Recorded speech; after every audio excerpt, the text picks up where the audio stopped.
So how does inflammation factor into this? I mean, this is something people throw around. They throw around the term inflammation.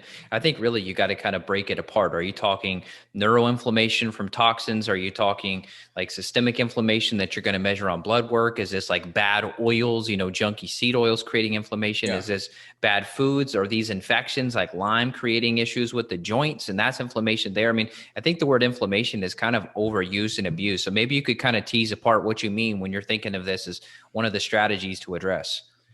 Absolutely. Inflammation is a term that's overused, but we're going to use it and be very specific, right? And so inflammation in general is there's a natural buildup and breakdown of the body. Inflammation, when inflammation starts to go out of control, usually there's an excessive breakdown to the body compared to the build up of the body. All right. And so in general, you have certain hormones that help your body deal with inflammation and recover and build up. And then you have the different breakdown of the body, things like cortisol, adrenaline, different catecholamines, different.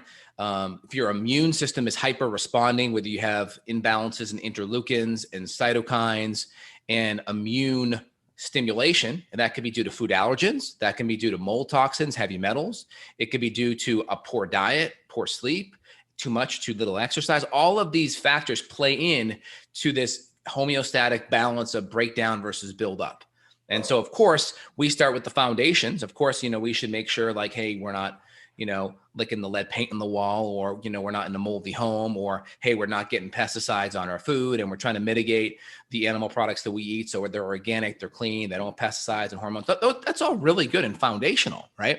And then, of course, we're looking at the imbalance of fatty acids, because we know certain fats that are more on the omega-6 junky processed side, vegetable oils that are processed and damaged are going to be really bad. And that starts to make up a really junky cell membrane for us, which isn't good. And we know certain fats, good, healthy grass-fed animal products are going to be excellent. We know things like grass-fed butter, maybe olive oil, avocados, maybe some nuts or seeds if we're okay there, maybe some high-quality fish. These are going to help put that omega-3 to omega-6 balance in place. And our omega-3 pathways, they feed into certain eicosanoids or prostaglandins that are really anti-inflammatory, where a lot more of the processed foods are going to feed into this omega-6 junky plant-based oils. And again, the reason why the plant-based oils on average tend to be more junky is because they're more processed. To turn them into an oil, the processing of that tends to damage the fats, because the fats are already very delicate. So when you extract canola or soy or safflower, right, you're damaging these, or cottonseed oil, right? You're damaging these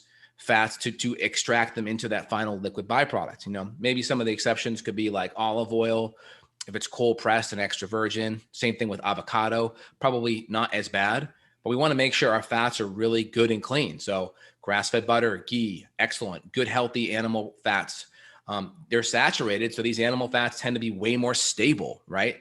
And the stability is important because our fats, all of our cell membranes have this lipid bilayer in them. And so we are reconstituting that bilayer with the fats that we eat. So if we eat junky fats, one, we're going to deplete a lot of our antioxidant reserves, because our body's going to have to use a lot of antioxidants, vitamin A, C, and E, to stabilize those fats.